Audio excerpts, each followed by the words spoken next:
Welcome to selfdiscoverymedia.com, where we discover the communities that are making a difference in the lives of others. Our self-discovery is something we are all making on our life's journey. Here you will find the people that will be your guidance, that will be your inspiration, that will be there for you in support on your journey of life. Do enjoy. Our next show is... Good morning, good afternoon, and good evening, everybody. Welcome back to another edition of Building Your Business right here on selfdiscoverymedia.com. I'm your host, Sarah Troy, and my guest today is Gary DePaul. I was on Gary's show not so long ago, which is actually coming out July 1st. Totally different platform to mine, but I really did enjoy it. It was a wonderful flow, and he asked some very beautiful questions, which allowed me to really express myself in the way that Sarah does. So we're going to be talking today, though, about knowing leadership when you see it. He says leadership is one of those concepts that is difficult to define, but you know it when you see it. During the past 2 decades, though I'm gonna have to redo that. During the past 2 decades, through the way experts think about leadership has radically changed, and from the traditional view, which so desperately is needed. Gary DePaul helps professionals demify themselves into leadership concept and learn how they could be more efficient, uniquely different and extraordinary, and achieve that level. Leadership has changed, folks. It's become more compassionate, cohesive. It has become more unifying. It has become more respectful. It has bridged the gaps, and it is wonderful to see it. We're going to be talking about that today. He's a leadership consultant, an author, a podcast host, a researcher. He partners with HR and talent development executives to strengthen the health of the organizations, teams, and themselves. He's the author of 2 leadership books, What the Heck is Leadership and Why Should I Care? And 9 Practices of 21st Century Leadership, a guide for inspiring creative, innovative, and engagement. So he's out of North Carolina, and we are right here today on this lovely global platform that anybody around the world can tune in with a cup of coffee, a glass of wine, whatever you wish, and enjoy our conversation. Welcome to the show, Gary. Thank you so much. I have my tea. I've I got am my here. coffee. Oh, fantastic. Excellent. So We'll good to start be it off right. here. Oh, good to have you here. Leadership. It used to be, I didn't know, kind of unreasonable for a start, or we put leaders up on a pedestal, and then the moment they did anything wrong, we'd pull them right back down again. And people don't realize that leadership, you're a leader in your own life, and every choice that you make is leadership. And if you're bringing that leadership into a corporation, into a business, into any aspect of your life, you don't want it to be a dysfunctional one. So defining what your leadership is something that we really need to know before we bring it to the collective. Is that all right? Welcome. Thank you. So leadership, I will start by saying what leadership used to be. Mm-hmm. About that. If you and I had a really good conversation with someone about this. If you think back to the industrial age, when you had managers in charge of people and they were on assembly lines, their purpose was to get work accomplished. Mm-hmm. And that was in a way synonymous with management. Mm-hmm. And the two were tied together. And that was okay. It was pretty decent at the time, but a lot has changed since then. And the concept of leadership has even changed because it's the new version, the evolving version is filling a gap that was missing.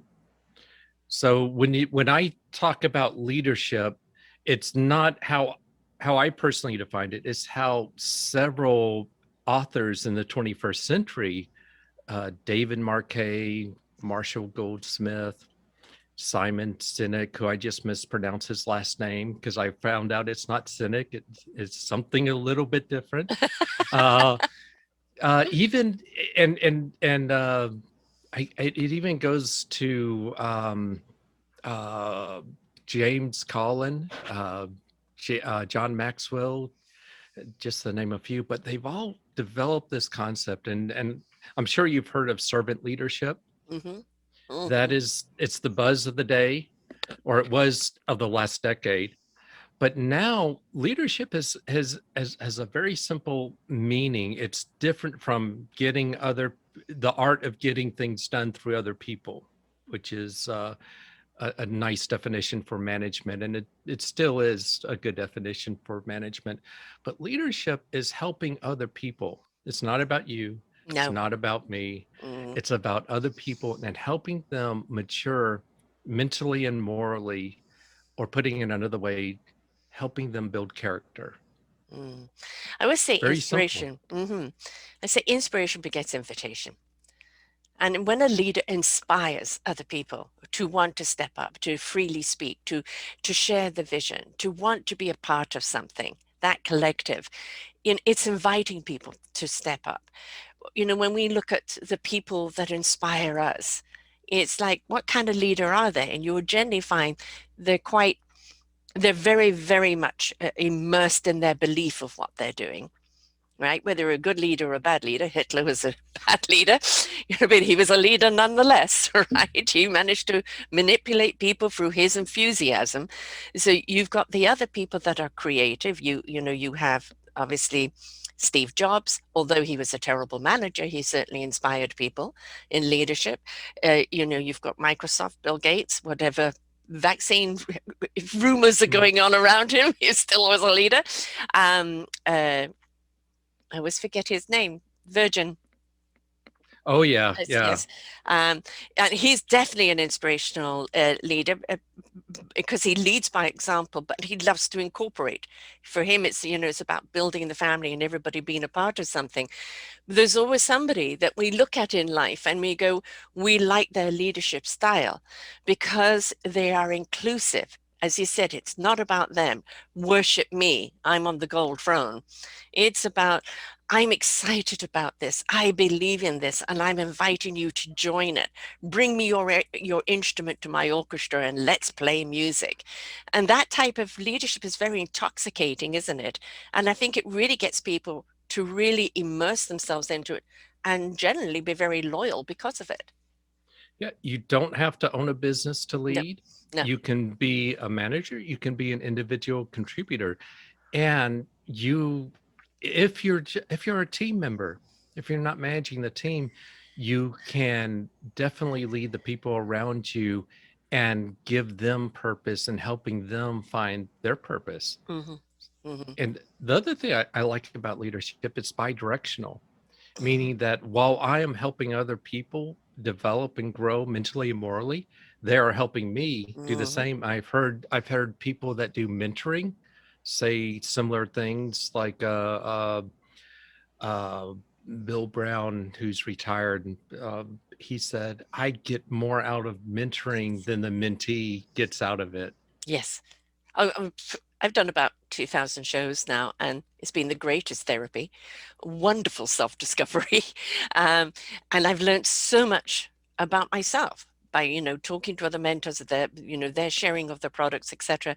But I think it's what it switches on in you. It's the possibilities, and I felt the old hierarchy of leadership was, I'm here. You're going to get here when you're about 60 and then you're going to retire. you know uh, Yeah. where now that leadership is, if you're enthusiastic and you've got great ideas, the age isn't the barrier.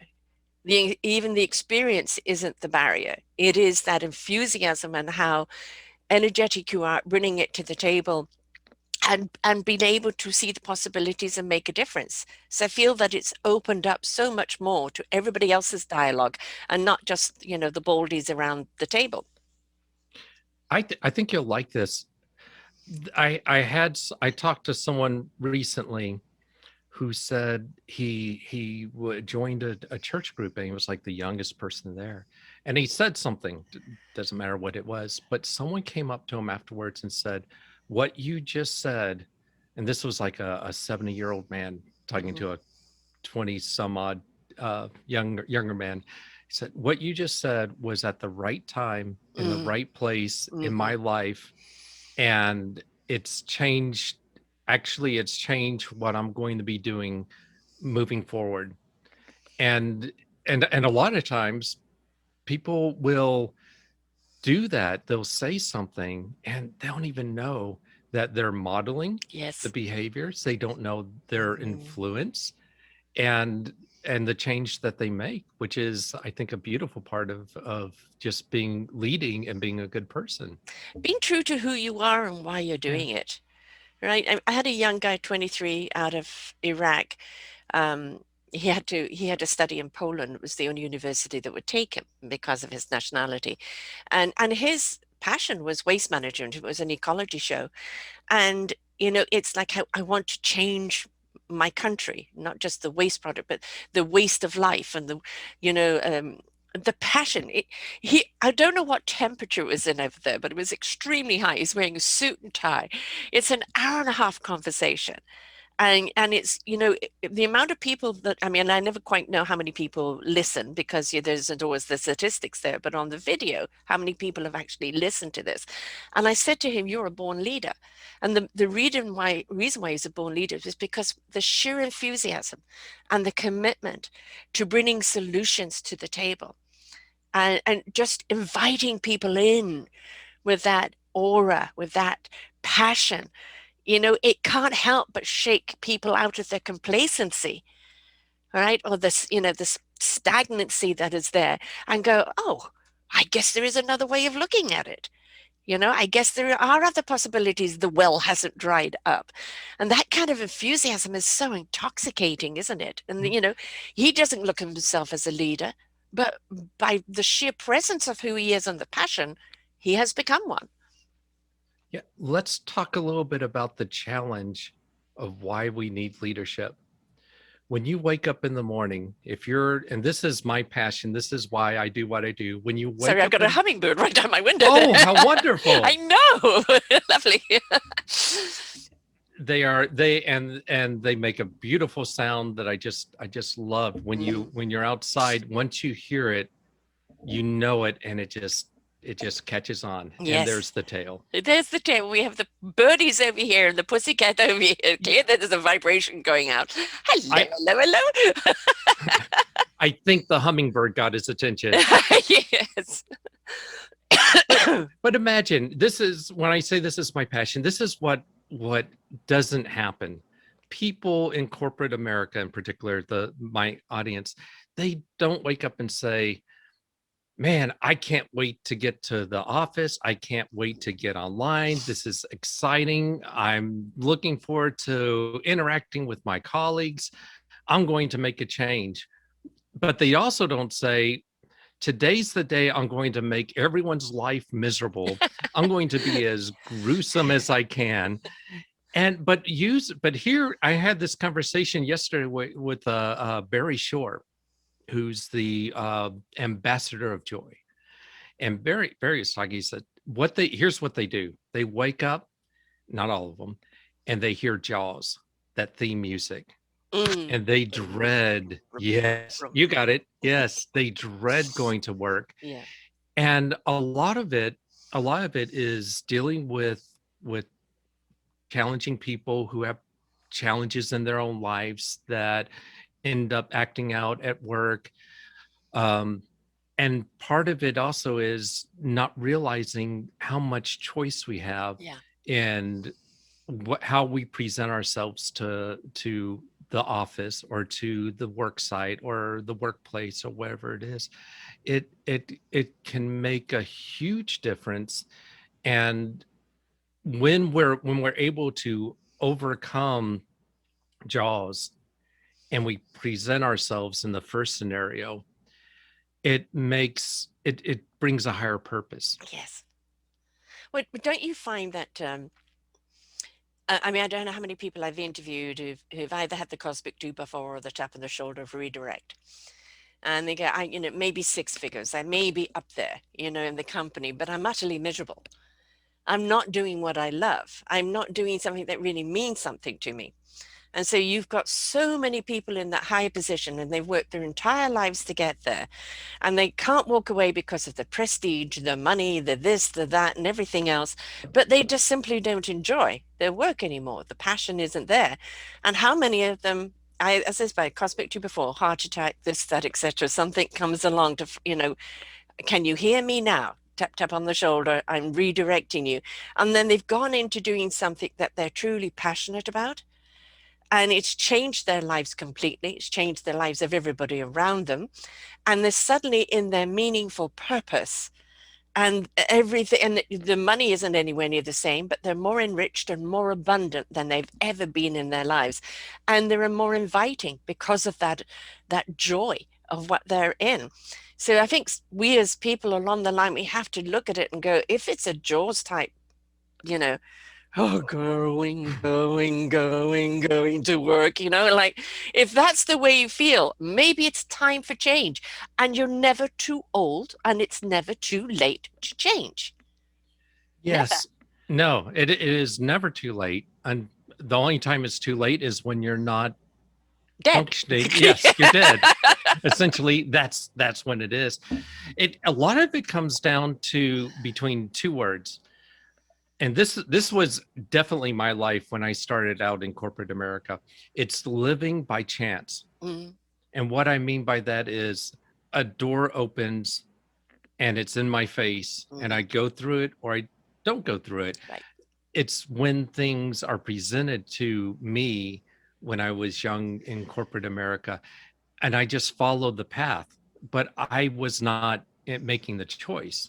I Mm, wasn't purposely choosing what I was doing, and I was allowing myself in the comfort of letting things be presented to me versus the uncomfort mm. of being an entrepreneur. You're right. Ooh, that's scary. um, there's a lot of people that have come from corporate and gone to being an entrepreneur. And there's a couple of benefits of that. You've already got the structure in mind. You already know what is needed, for the building blocks, right? But the other thing is to also let go of that to a point and be able to go with the flow, tap into the now, allow, right? And because it's a different vibration altogether as an entrepreneur, there's a great deal more intuitiveness that needs to be there. But with that added structure as the building blocks, there really can be some wonderful success. But it's the merging of the two. Yeah, having had the experience in corporate America as a manager and director and et cetera, it does help you find your voice, Yeah. with all these experiences. And when you're able to take that step back, when you're able to be reflective and you decide, I'm going to do something, I'm not going to become one of the living dead Yes. that checks into the Walking work. Dead. Yes. Yes, yes. And that is, which is the worst employee to have. Yes. It is, you much rather have them be happy and elsewhere and not be miserable and working at a quarter of the speed that they should Well, but be. they also bring everybody else down And around them. they Yeah. also, yes. And then and then it's contagious, like emotion is contagious. And I I'll tell you a story. I love how we're jump on No, topics, we're and going so it's wherever it beautiful. I allows to love it. go. I had a friend of mine that worked with me in a large corporation. I left and eventually he left and he decided to become an entrepreneur, start his own business. And he ended up going back to that particular office to do some contract work. And this is like a couple of years after he had left. And he gets there, the vibe is fantastic. People are enthusiastic. They're like, wow, there's change here. It's actually becoming positive. This is really good. New chief HR officer joins. The vibe goes away. And he said to me, Gary, it was like 3 weeks of optimism, and suddenly it switched. And Mm, it was being around people who just lost hope yes. that they were in an environment that was going to be very positive, and it had this huge effect. And he said, I couldn't wait till that contract was over You're because they right. were so miserable. My son owns a restaurant, and he had a chef that was with him. Then she left for another job, and then that job didn't work out. She came back, and he's extremely loyal to his people and gives everybody a chance. But the bottom line is, she was a miserable person, And she started dripping that misery in everybody else. Now, other people, they were happy. Yes, it's a hard job. You know, you're working hard. It demands a great deal. But they were happy because he treats everyone there as family. And it's one of those kind of restaurants like Cheers, everyone who knows your name or knows your Yeah. menu. And, you know, it's a local place. But her misery started dripping in on other people. And he started seeing other members who've been there since the beginning when he opened up, really loving their job, start questioning everything, start being miserable. And it's like the one bad apple that starts affecting the whole barrel. And he said she had to go. And the moment she left, you know, everything rose back up again. So this is what I said earlier about being the leadership in your own life. Do not bring your discontent to your work. Nobody else needs to know your shite, right? And you know, when nobody needs it to be dumped on them. There isn't anybody walking that hasn't got some issues they're dealing with.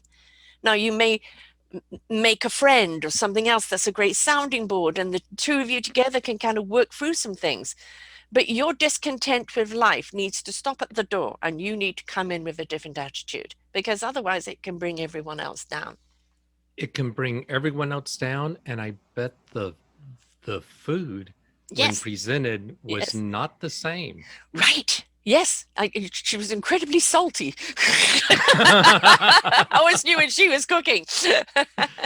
And he's got a fabulous team there now. You know, people do come and go in the restaurant, but he's got people that want to be a part of it because they feel that they're a part of something good. Right? It isn't Yes. it isn't just a job I'm doing, I'm just a cook. No, I am part of something good. I'm part of that creativity. People walk away with a smiling tummy and a smiling face, and I'm a part of that. And you know, that's the thing, taking pride in what you do. I don't care in the orchestra if you're the triangle or if you're the soloist. Everybody has their role to play. And if you play it well and you do it with pride and you do it with that cohesiveness, you know, hallelujah, the symphony is going to resonate. And take that symphony theme, a sympathy theme, Yeah. a symphony theme. Well, sympathy, and symphony go together, really, right? Because you're symphonic. Alas, depending on the composer. Right, true. But there's something that is happening, and that is you have the conductor who is communicating to Mhm. the musicians, but there's also musicians communicating with one another. Yes, It's when the big challenge, the terrible thing that happens is when the communication doesn't happen. right. When you have someone like the chef that comes back and is making people miserable, no one is communicating to that chef and saying, and this is true in corporate America. Yep. You have VPs that stay. Uh, um, to Liz Wiseman said they who wrote Multiplier said they tend to stay 4 or 5 years longer than they should have, Yes, and it takes that, and people are reluctant to take those people out of position, but the ones that are being affected, they may communicate with one another, but they don't communicate up yeah, because of the fear.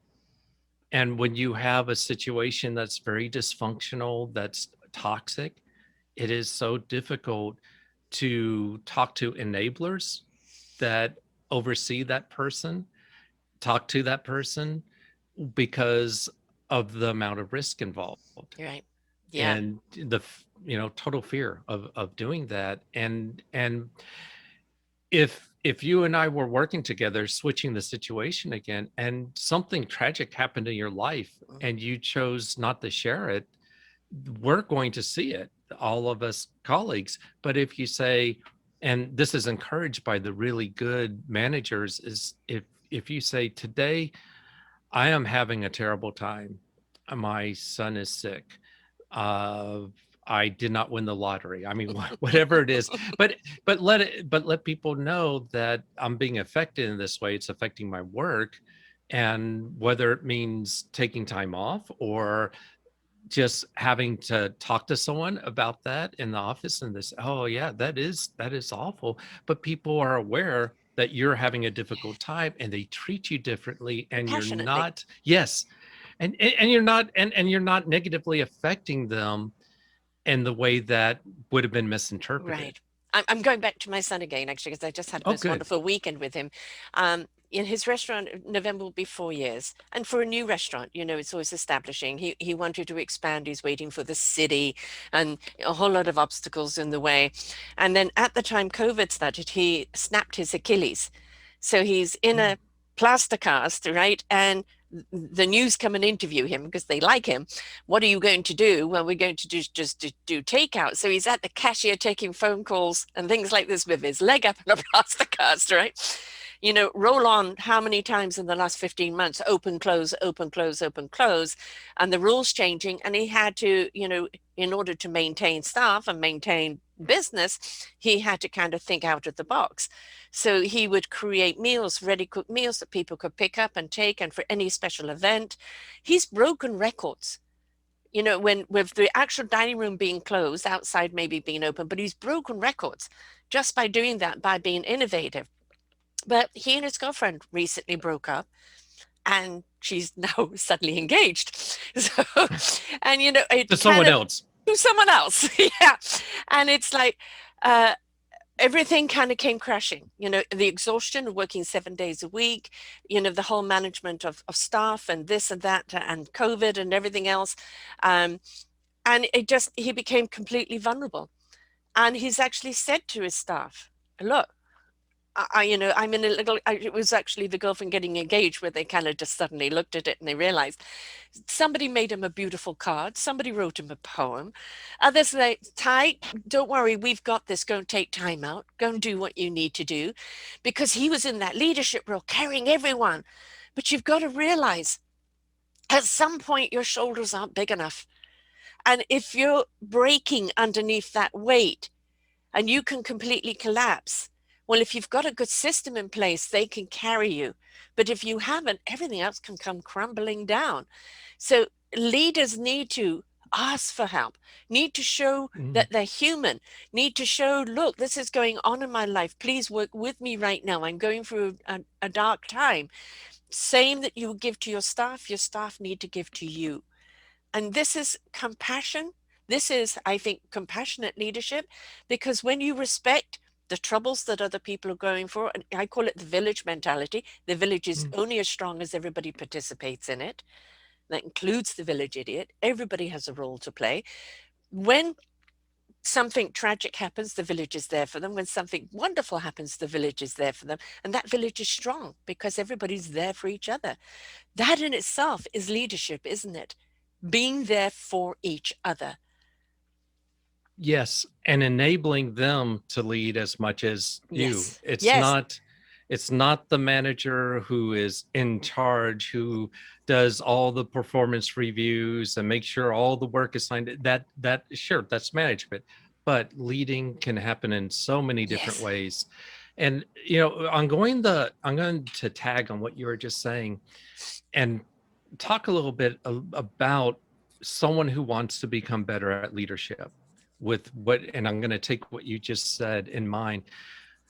When someone really wants to get better and they want to work on one or two things in particular, if they let the people they work with know that they're trying to improve Yes. at leading with communication, or I want to do a better job at greeting other employees, and I want you to be aware that's what I'm trying to do, Mm. then you're giving them permission to give you feedback, Yes. to support you, Yes. to encourage you. And that is the powerful thing. Now, don't do what I did a long time ago, where I decided I was going to start thanking people for how much I appreciate them. And I started doing this in the office. And at the end of the day, three or four of them came up to me and said, "Where is it you're going to work?" I said, "I'm going to work here." "No, no, where's it? Where's your new job?" "Whoa, I don't understand." "Well, you're saying goodbye to everyone." "I haven't said goodbye to anyone." "No, you're thanking them about how much you appreciate them. And when people do that, they quit." So I learned, okay, I Defy. need to let people know, hey, I'm trying to change a behavior. But back to what you're saying about your son, I recently talked with interviewed Dave Best, who works at the Home Depot. And a year ago, his wife was diagnosed with cancer, Mm, and I think it's like stage 4 cancer, really bad. He was at the hospital, he was sleeping at the hospital, and his boss walks in and says, Dave, I'm here to support you as a friend. I'm here to show how much I appreciate you, but I'm also here on behalf of our VP who agrees with me and with his VP and SVP mm, that we want you to not work. mm. We want you to take the next 3 months. And if you don't answer an email, if you don't come Yeah, in, we're still going to pay you because you need that money to support your wife. yeah, But we know that right now you physically, emotionally cannot be there to yeah, help people. If you want to help with editing some PowerPoints, doing some small yeah. things like that, then come back. And he did not go into the office. He did not check email for a lot. He was there for his family. Guess what?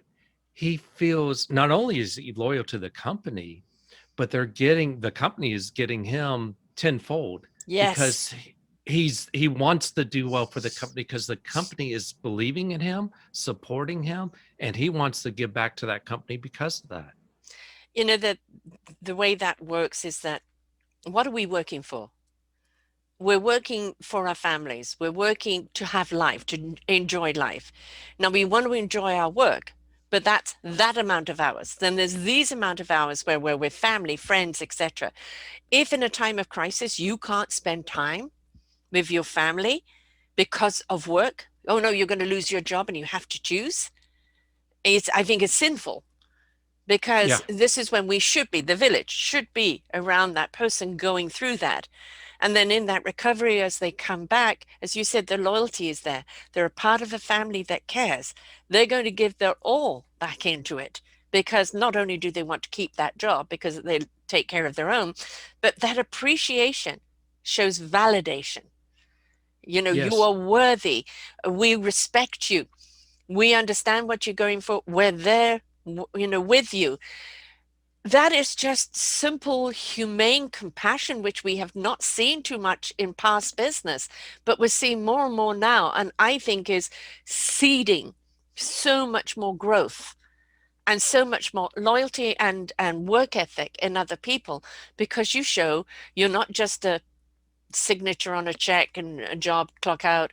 I mean, what's this undercover boss? Oh yeah. Yeah. Right? Like he goes in or she goes in and nobody knows who they are. And they're realizing how hard their employees are working and the struggles that they're going through.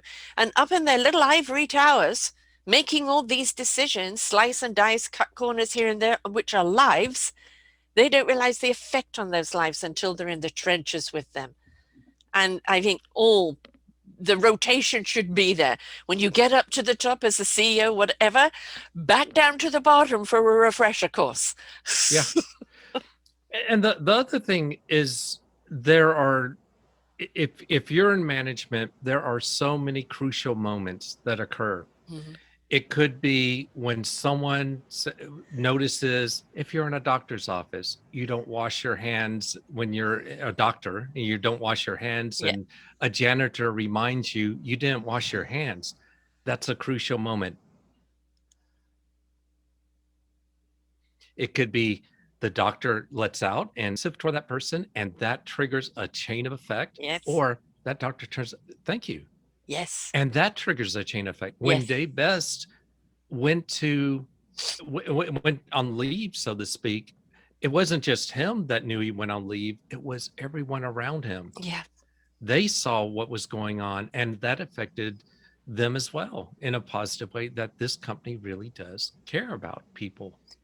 The thing is, when you go to work anywhere and you have to put all your pain and your troubles up on a shelf or in a box and do your work and suck it all up, how can you give your full performance? How can you give your full energy?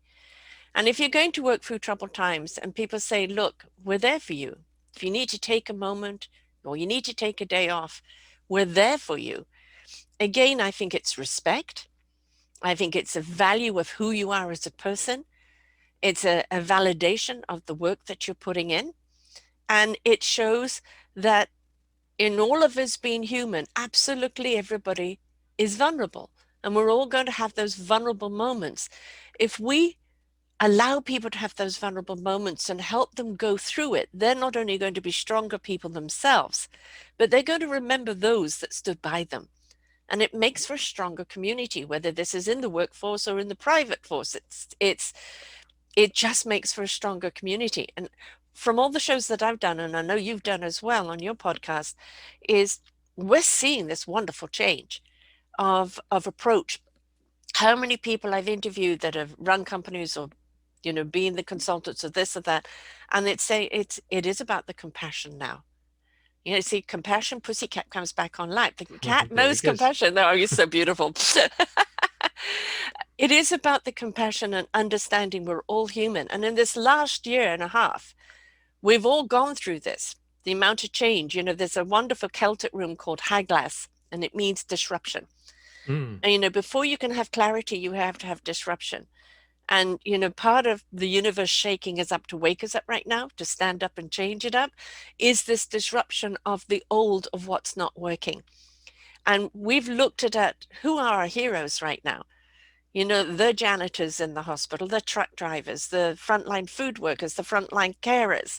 These are the people that without them, where would we have been? They literally have saved us. And the CEOs that are still taking the big fat check, that haven't said, I'm going to do this for my staff, or that for this, or this for that. It's actually been an eye opener on the companies that have stood up and the companies that gouged, yeah. right? We're not going to forget that. We're not going to forget that, because we're going to remember the people that came together for the community, for their people, that stepped up, because that was the invitation to step up as a community and be there for each other and appreciate each other no matter what label we put on each other.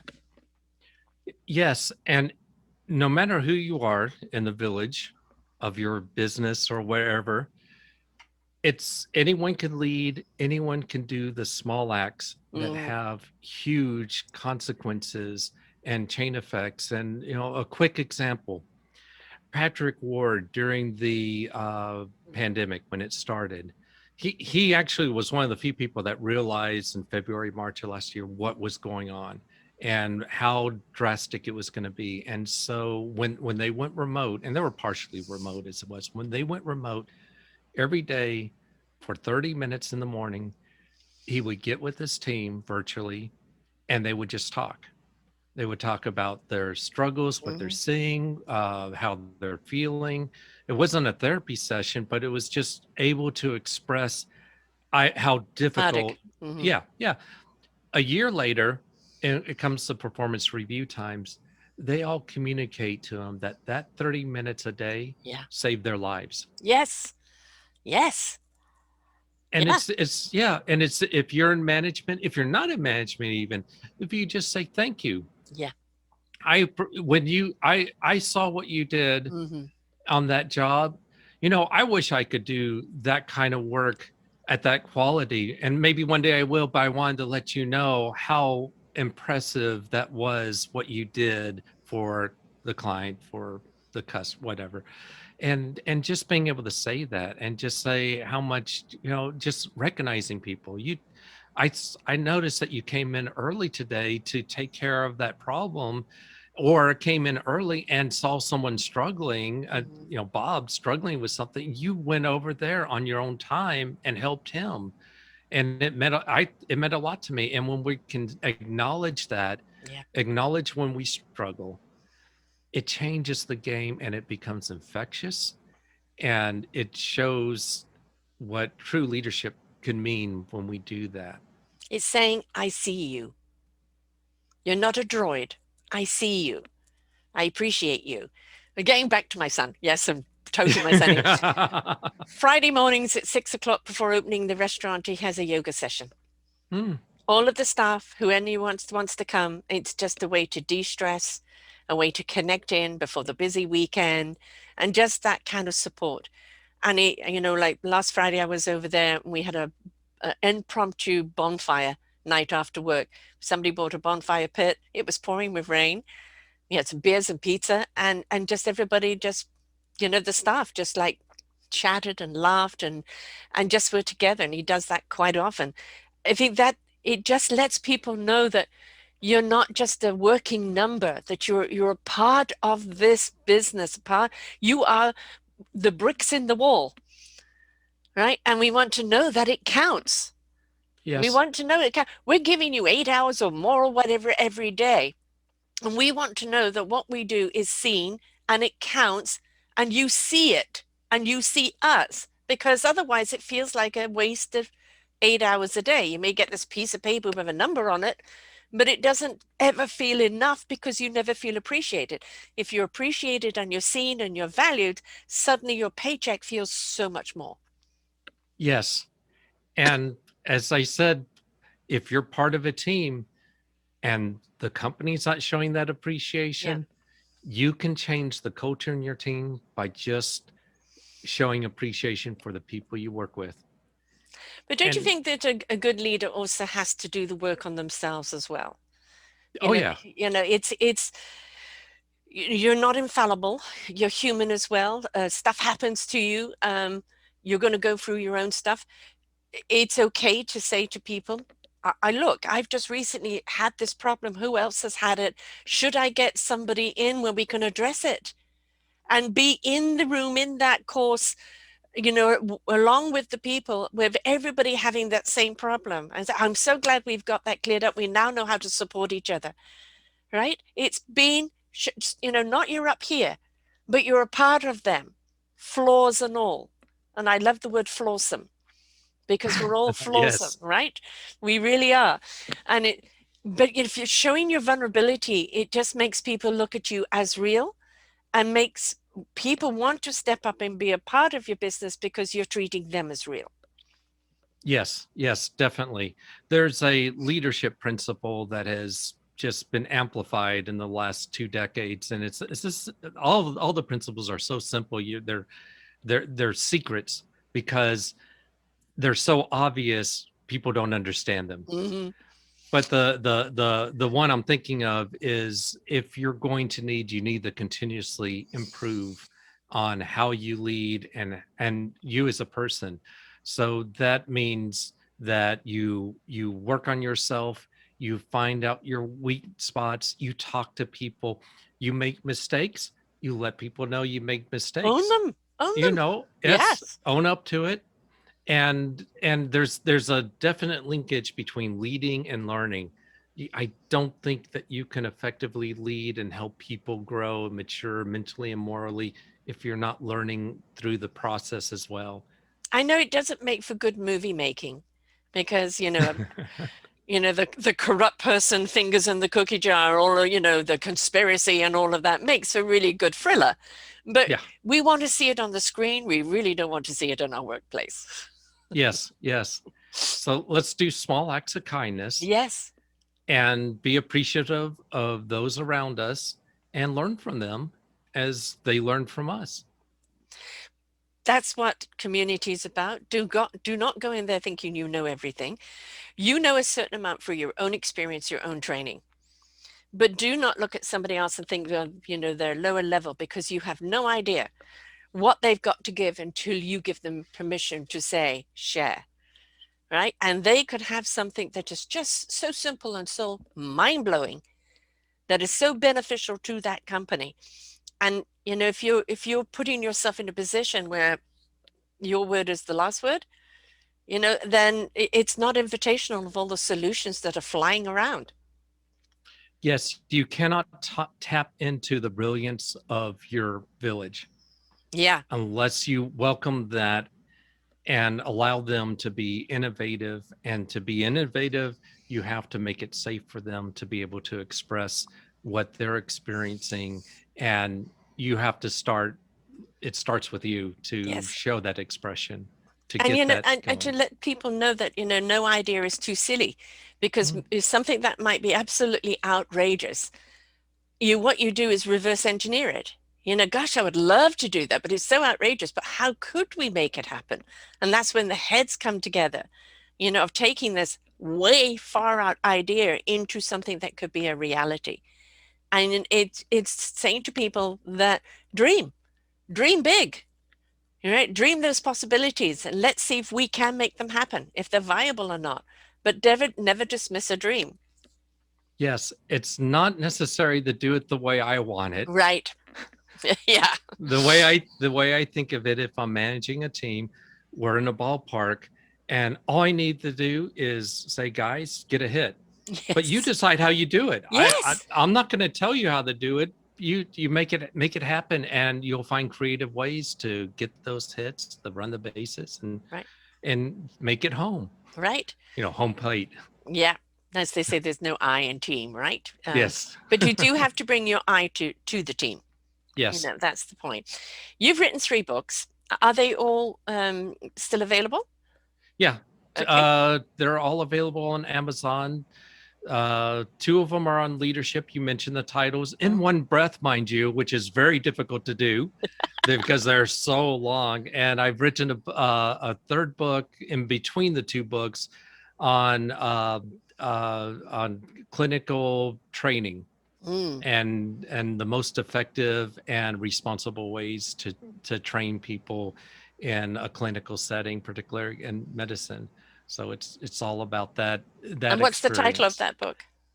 Oh Lord, it is an even longer title, and I can't tell you off of the top of my head. I regret ever saying it, but it is something like the most effective and responsible ways to to um, uh, to do clinical training, something to that effect. Right. So if they go Uh, to Amazon, put in your name, it will come up anyway. that's right, and that's why the next title was "What the heck is leadership, and why should I care?" I could remember that. And of course, the other one is 9 Practices of the 21st Century Leadership, a guide for inspiring creativity, innovation, and engagement. That's right, and it's a research book that's written in English that explains what has been happening in the last in this half of the century, 21st century, as far as leadership goes, and it's taking 14 leadership books and explaining what the underlying principles are, how it's different from traditional leadership, what are those harmful traditional assumptions that get us in trouble, Mm, and how do you practice leadership? And there's 9 right. of those.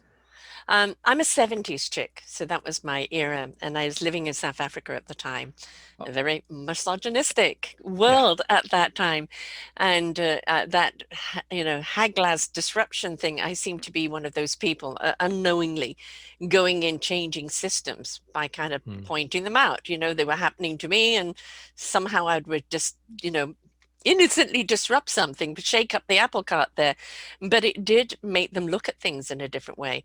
I've Hmm. actually had 3 bosses fired and I've been offered their job. And I said, no, I don't want their job. That it wasn't to have their job. Basically what I ended up being without knowing it, I was in those industries to shake it up so they could shake the system up and see what was wrong. And then I would move on. But I didn't know I was doing that at the time. Um, we have to uh, stop looking at either sex, race, sexuality, economics, education, and as they have a wonderful thing here that 55% of your presentation when somebody meets you, 55% is how do you present yourself? Now, if you're wearing an Armani suit and you're a jeans and t-shirt person, they're going to know you're uncomfortable in that suit. Hmm. Go in looking clean and presentable, but go in confident in your own skin, right? 38% is your tone of voice. Is it inviting? Has it set the stage for anyone to listen to you? And that 7% is that content. But if they haven't bought your comfortability in your own skin, if they haven't bought that invitational tone to set the stage to listen, you're not going to get to the content stage, right? So it's really, really important that we are very confident in ourselves, even if we're shaking in our boots, is going in, be yourself. Don't be what you think they want. Go in and own who you are. And if you're a right fit and they can see it, it will work. If you're not the right fit or they can't see it, then you wouldn't thrive there anyway. Yeah, the word that comes to mind when you say that is hallelujah. Yes. It's so true. There's a saying that Gary Rumler said, and it's one of his 6 fundamental laws of organizations and how they function. And it's this: you put a high performer in a bad system, Mm, and the system will win most yes. every time. Yes. Not every time, but most every time. And it's being what you were saying about when you were in South Africa with those bosses, being able to point that it's not necessarily the people, It's a system. it's a system. Hmm. And taking that to diversity, there's so many tapes that run in our heads. Hmm. There's so many unconscious biases that we carry with us from how we were raised, no Yeah. fault of our own, No. that can add to the complexity and dysfunction of a system. And learning what those are and raising our awareness and recognizing other people and being kind as Yeah. much as we can, it changes the game. Totally. And I think the game is definitely changing. And because we've gone to being so online in the last 15 months, there are many people, they're not going to go back to the office. They'll continue to work from home or go in now and again, maybe 50-50 or less. But people have realized is that the productivity has been so much better. People aren't spending 2 hours a day getting to and fro from work, Yeah. stressed by the traffic and in the office politics, and that working in their own time frame at home, they're able to get more done.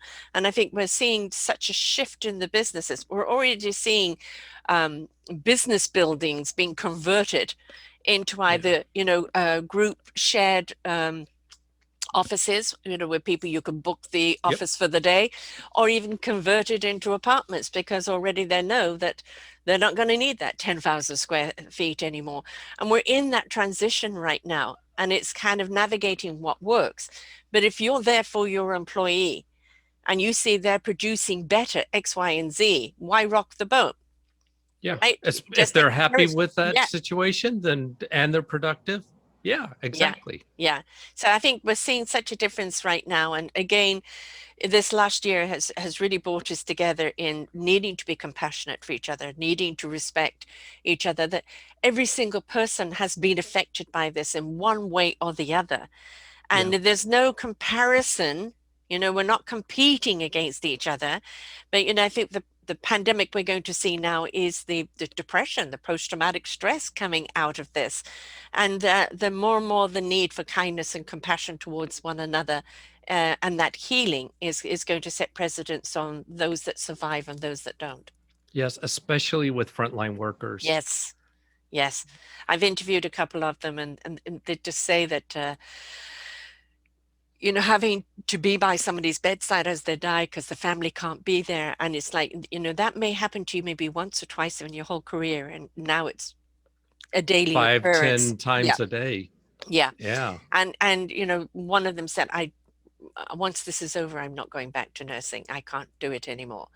And so, we really need to be there. It's like our veterans. Oh, the big war heroes. I have a veteran show. When they come Yes. back and they're suffering from the post-traumatic stress, well, the government is here to a minimum, but they're not here on the real need. What they've done is set up their own organizations to be there for each other because they know what they need. And we need to say to all of these frontline workers right now, what do you need? How can we be there for you? You've been there for us. And it's time for us to pay back, right? Because what Absolutely. comes around Yes. goes around, and that's negativity and positivity. So let's keep the positivity going.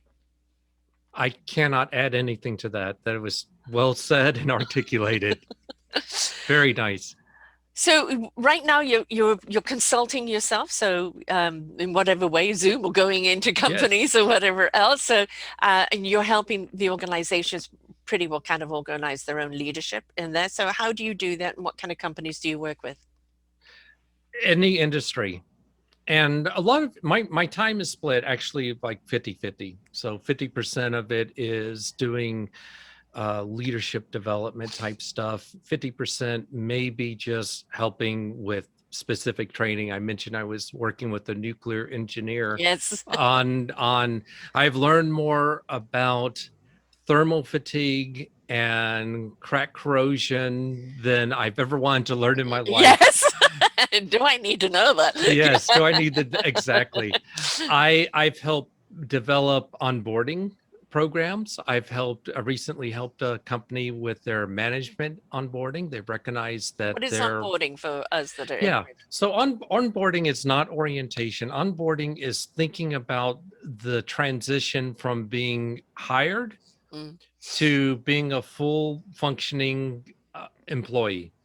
So that may not take a day, that may not take a month, that might take 6 months. The It transitional process. it is a Yeah. transitional process, and how you onboard someone has a phenomenal effect on tenure, turnover, Hmm. uh, on the culture itself.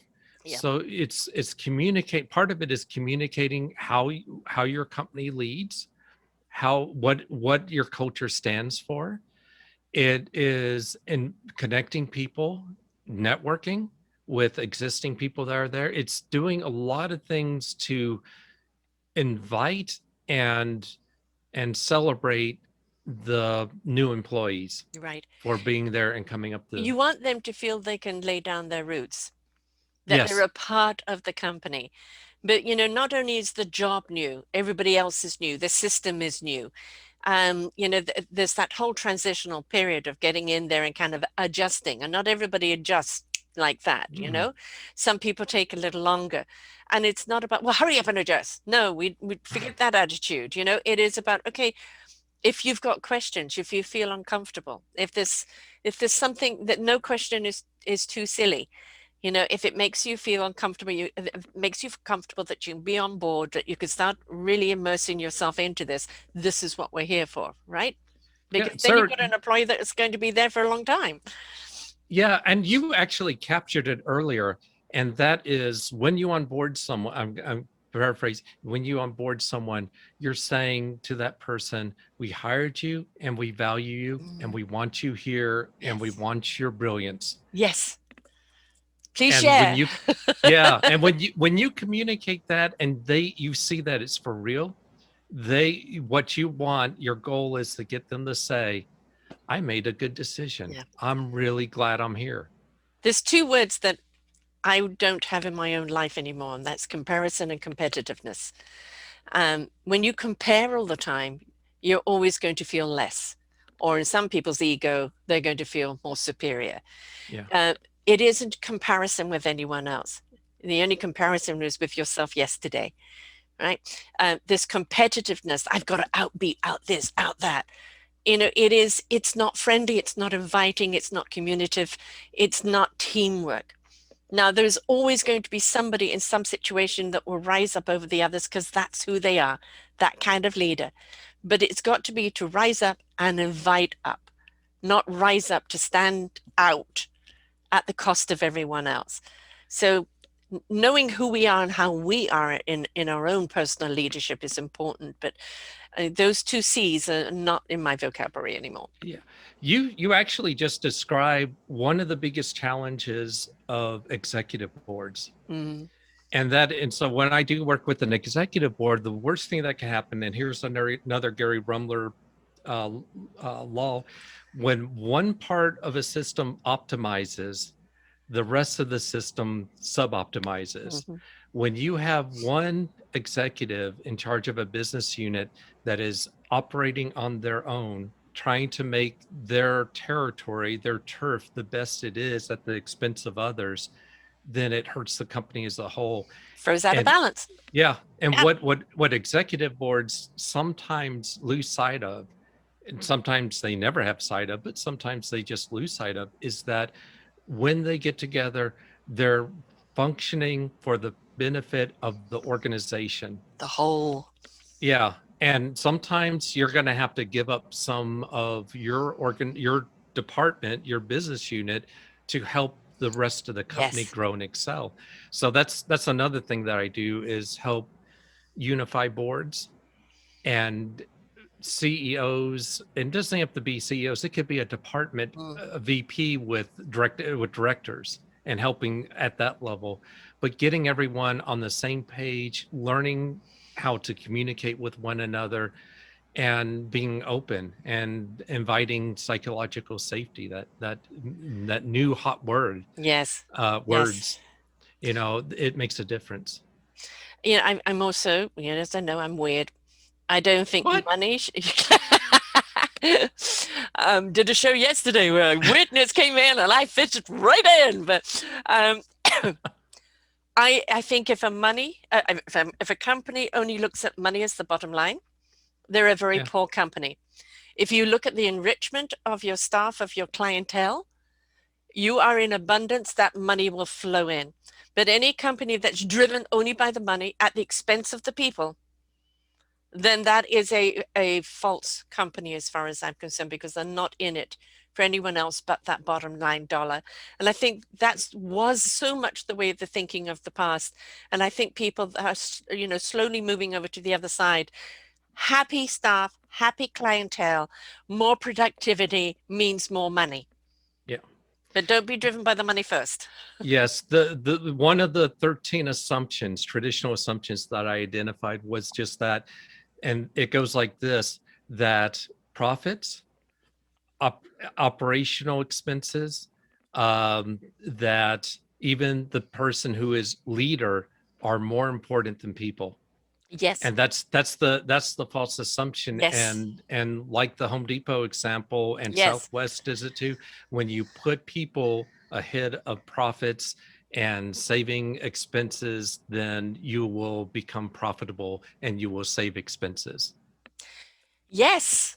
I mean, let's just think about it. If people are happy, their entire vibration has risen up, because we're all energy. If our energy is up, we're less sick, we feel we belong, we feel more productive, we want to be there.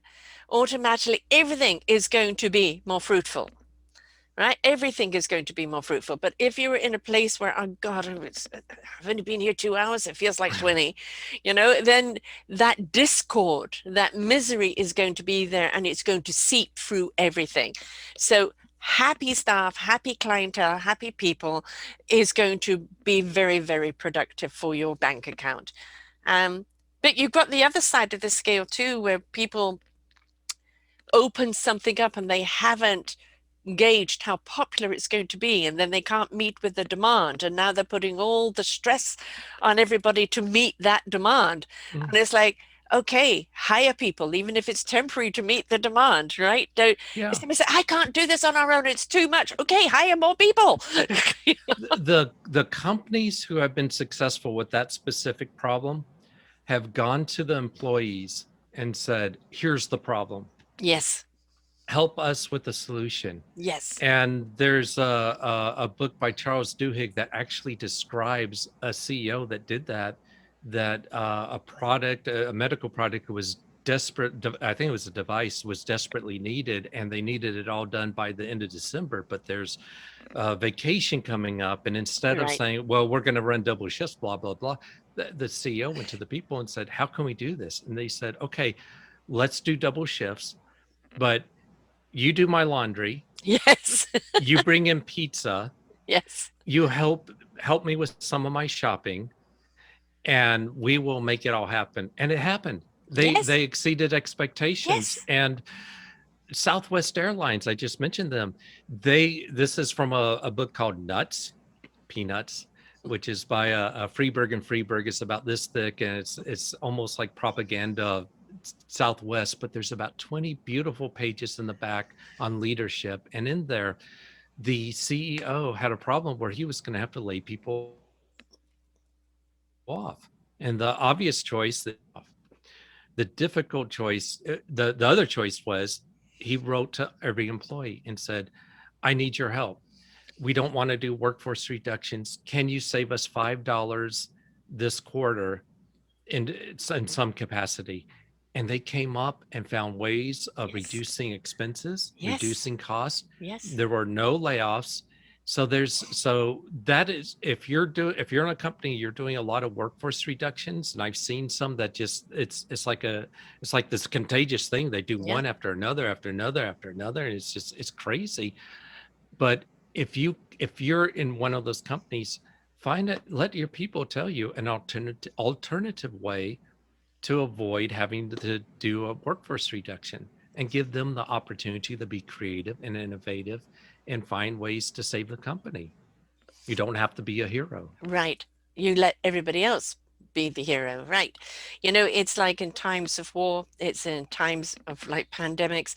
Um, whether you believe in the vaccine or not, that's a totally different story. But the fact that these countries have come together, put the heads together to come out with these vaccines in order to combat this, it just shows that when we're willing to collaborate and put the ego aside, what we're capable of. Yeah, And, why should we only see it in times of crisis? Why can't we see this on an everyday front? Then we will prevent the crises from happening to a large extent, right? So, exactly. that collaboration, you know, um, you're a podcaster, I'm a podcaster. And people, oh, you run other people's podcasts? Don't you want to promote them? Yes. We all have our own style. It's about getting the knowledge out there. And the more knowledge that's out there, the more it engages people, the more it shows them there's other possibilities, food for thought, a redirect. It's what it's all about. And the less likely someone will wake up to Jaws Yes. music in the background. if Yes. if we can create a butterfly effect, Yeah. if we can make a difference with a few people who can make a difference, you're contributing to society and not taking from it. And it would be so wonderful if people could be waking up and saying, I can't wait to get to the office, I can't wait to get to Yes. the shop. I want to make things better for the people I work with. Even though they're fine right now, I want it to be better. We have our organic family and we have our work family. And when your work family feels as close as your organic family, then you know you're in the right place. Yeah, Right? And you absolutely. merge the two together. You make friends at work and you introduce them to your family, and all of a sudden that is a huge extended family, right? Which Yeah, is yes. wonderful. Yeah, Community. yeah, you people who, and this is old thinking, you may want to compartmentalize your personal from your work life. No, it's all Yeah. intertwined. What affects you at work affects you at home. What affects you at home affects you at work. Get used to it, accept it, embrace it, and be open. When I had our own restaurant and I was training the staff, I said, look, there's going to be plenty of time for playtime. And we will play. We will download and we will play. But the moment that customer comes through the door, it is the work hat on. And the harder we work and the happier those customers are and the quicker we clean up, the more time there is to play. But Yeah, it is just, which hat am I wearing right now? Play hat, work hat, troubleshooting hat, whatever the hat is. Understand that's the compartmentalization. It's not like I'm a different person at work than I am at home. I'm the same person wherever I go. I'm just wearing different hats. yep. And if you can induce play in your work, Yes. then it is a beautiful thing. Yes. Yes. Play is the number one motivator for anyone. The worst motivator is threats, economic pressure, all the things. Dictatorship. Yeah. Yes, Yeah. yes. Yeah. But play and purpose are the strongest motivators, and then third, right behind that, is that you're growing and developing by doing what you're doing. Right. And it doesn't matter if you're a solopreneur because you're going Yep, to be working with people. So you're treating your people as that extended company, or whether you're running a big multi, you know, people company. It doesn't matter. It's the same approach. It's just, again, the magnitude of it. We're not meant to do things alone because even if you're a solopreneur, you're going to align with people that are very good at that, and collaboration comes in. And in that collaboration, everybody, like the spider web, grows, right? So that's what yep, it's meant to be. It's not about me, myself, and I, right? It's yes, it's about how I can bring me to the table, that can be shared out with everyone else, that benefits everybody in this beautiful orchestra. So yeah, I think we're far more into that collaborative and sharing, and love who you are, love what you do, love where you work, and just know you're appreciated, and that comes from the top down, but also from the bottom up. Yep. The Abraham Maslow had it wrong. At the bottom of the pyramid is not food, shelter, clothing. The bottom at the foundation is community. Yes. If you don't have community, you're not going to have those other things. Nope. If Nope. we're born as yeah, we're born as babies, and we're totally reliant on the community of people around To us. races, exactly. Now, my brother is a writer, and one time he went into the school and did a talk for the kids, who all thought that they had a screenplay, right? As kids do at 12 and 13, 14. I've got the next, Steven Spielberg thing. And he did a triangle, and then he did a huge big thing of popcorn. And he said it's entirely about the popcorn. And, by the end of it, they were all disappointed. But it was a reality check that, what is it about? Is that $3 or $4 bag of popcorn that's making the money, right? So, Yes. it's the smallest thing can be the biggest thing. Yes. Yes, definitely. Definitely. And that's that's the secret of being an entrepreneur. Just and these poor kids realize it's a lot tougher than it is. Yes. If you think about it, if 10% of what you do is accomplishing what you want, 90% is mistakes, failures, setbacks, disbelief, discouragement. So I'm probably at percentage 38 or 40, somewhere around there. I'm still striving, and I'm going to get to that 10% eventually. Some Yes. people by chance get a little bit of it sooner, but it's the learning is well worth more than that 10%. And you And just strive and help people and be good and joyful. never put an age bracket on it. I have my oldest lady I've interviewed is 88, and she started her own TV show 2 years ago. Oh, wonderful. And the thing is that if there's something you love doing, and it can serve the community and it can Yep. inspire other people, get up and do it. Right? Yes. It is Yes. never too late.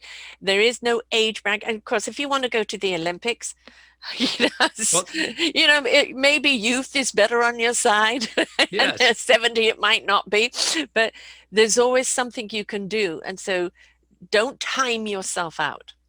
Yes. And rely on the community around you. Yes. It's Yes.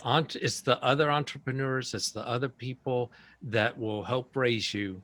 And the ones who are most successful are thrilled to help other people become Yes. successful as Yes. well. It's where their energy is. It's where their love and passion is. Right. So Yep. I had somebody on the other day that was she a tennis player? And she had an injury, and it totally, completely changed her life, but it set her on a path that she absolutely loved. And so, don't cry over what you've lost. Look at what it's prepared for you to gain. Or cry, accept those emotions, but then move Yes. on. Yes. Don't You get stuck in know, them. yes, yes. Someone once said that it sure maybe you'll have a setback and you'll be depressed and sad for a month, but next time try to make it 3 weeks, Yes. and then try to make it a week.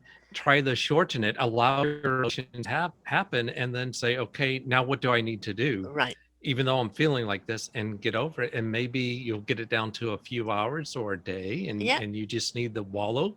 But you have choices, and rather than leave it to chance and unconscious thinking, and embrace that you're on this journey, and accept that you have a lot more control than you think. We all have doors closed on us. And, sometimes they're slammed in our face. And we can feel, offended. We can feel, that it was unjustifiable. But there's always a reason for it. Discovering our own strength, our own courage, our own abilities, and our own redirection is part of that journey. And when we do decide to turn around and walk away from that and go, okay, I have a blank slate in front of me. What am I going to do with it? Yeah. Or if you're in a hallway and the door slams in front of you and you turn around, you will see that other door that you did not see before. Exactly. Exactly. Yeah. Just don't give up, right? Don't give in. Yes. Have your pity party, give yourself a damn good hug, and then open your eyes. Yep. Give up when you're dead. But Yes. until then, keep striving and help people along the way. That's all we Even can do. and yeah, and a beautiful quotation that I heard yesterday on actually it was on one of the TV shows, and I don't watch, I rarely watch TV, but the person said, "Do not don't wait until your life is better before you decide to be happy." That actually was on America's Got Talent with the girl Yes, that staged for cancer, and she yeah, sang a beautifully. songbird, Yes. Yeah. songbird with Yeah. an E at the end. Yes. And it was you know, you don't wait for things to be better before you're happy. Be happy, it will make things better. And you know, she knows that she's got a short life here, but it's about how does your flame burn in that life. We have no idea what length of time we have here, but is our flame burning bright? And Yes, that's the important thing. and for someone who's 30 years old, Yes. she has the wisdom of a full life. Yes. You Yes, know, because she it's just, allowed. yeah. Yeah. She chose she chose to live in the gratification and the joy and the gift of life uh, instead of wallowing in the misery and the why me. And she'll probably live more in her short period of life than most people do in their whole full extended life. Yes, and what you saw on TV, and it's true with someone who writes a book, someone you see that's very popular, whatever. You don't see all the work, all the Yeah. failures, all the mistakes, the 90% where they really struggle. You don't see where that poor woman was abused for years Yes. by her husband. You Yeah. don't see every struggle with cancer, people turning from you. Yeah. But it's all that accumulation that makes us who we are, and Yeah. we learn from it. We do. We become better because of it. You definitely do. So whether it's, you know, getting back to that leadership, you know, being the leader in your own life, and sometimes you have to follow, sometimes you have to allow the universe to direct you, and sometimes you can step into that leadership of your own choice.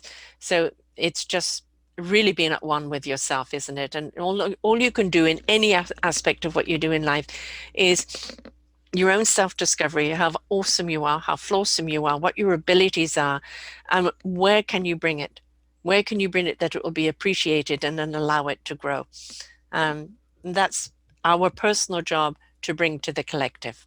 Yes, let's be one with ourselves and Mm. then allow ourselves to be one with the community. Yeah. And that's when we will flourish, right? Yep. You can't help but flourish. And that's the stage we're in right now. We're in actionism, we're in abundance, we're in flourishment. And it's up to us to kind of keep watering those seeds and let them grow. And that means self love, that means kindness and compassion towards each other, and to understand that, you know, what we feed will grow. So we don't want to feed the hate or the discord or the greed or the, you know, the egos anymore. They've had their day and it was unproductive. So let compassion and kindness rule. Embrace the journey. Embrace the journey. It's wonderful. Even the knocks. It's the getting back up and go, hey, they didn't keep me down. Yes, I'm I not got dead back yet. up. I could I'm not still dead keep yet. going. Yes.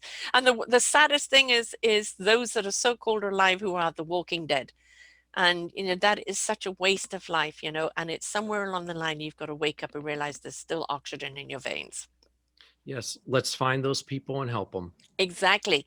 Exactly. And sometimes just seeing them, hearing them, letting them know that you know they're there, what can you do for them, can be the complete door opener for them into their own self Absolutely. recovery. Yes. Yeah, in every aspect. And we're always going to find that in any business we're in, any job we're in, and it's not for you to judge or assume, it's for you to say, how can I help?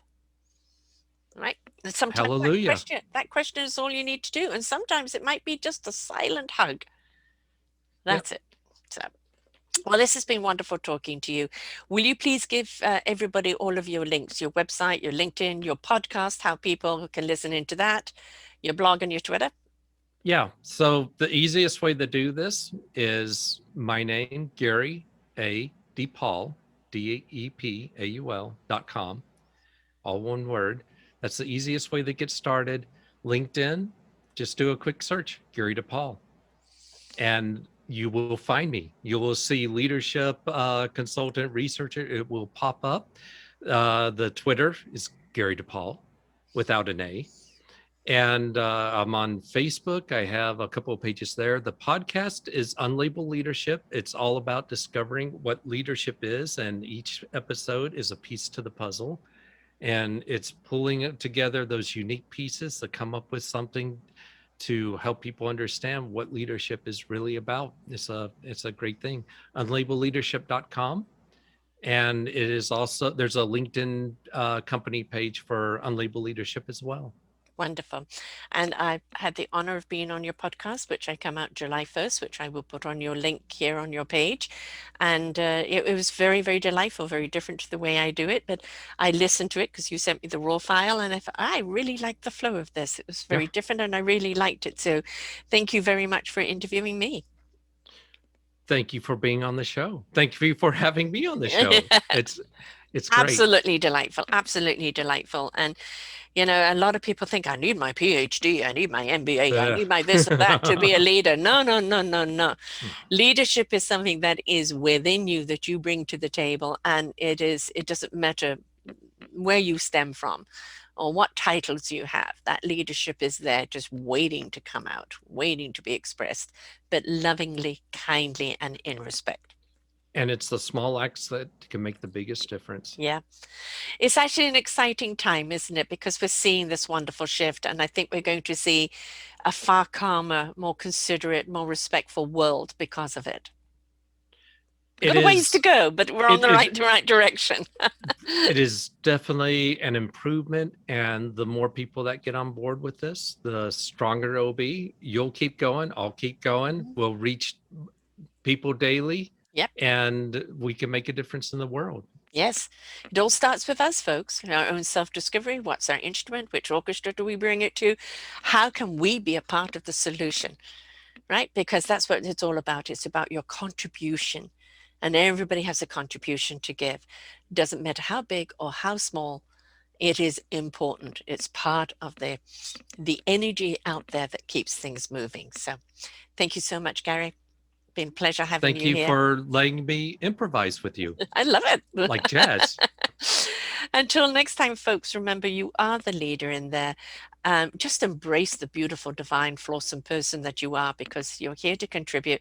There's a lot that you have to give, and find that beautiful community that will see you. Until next time, bye for now. We hope that you enjoyed the show. You will hear many, many shows here on selfdiscoverymedia.com. We have new shows for you out every week. Just find them on our podcast or What's New. If you feel that you have something to share that makes a difference in the lives of others, or you too feel that you could be a host, please contact me at info@selfdiscoverymedia.com, and we will be glad to speak with you. Have a wonderful day.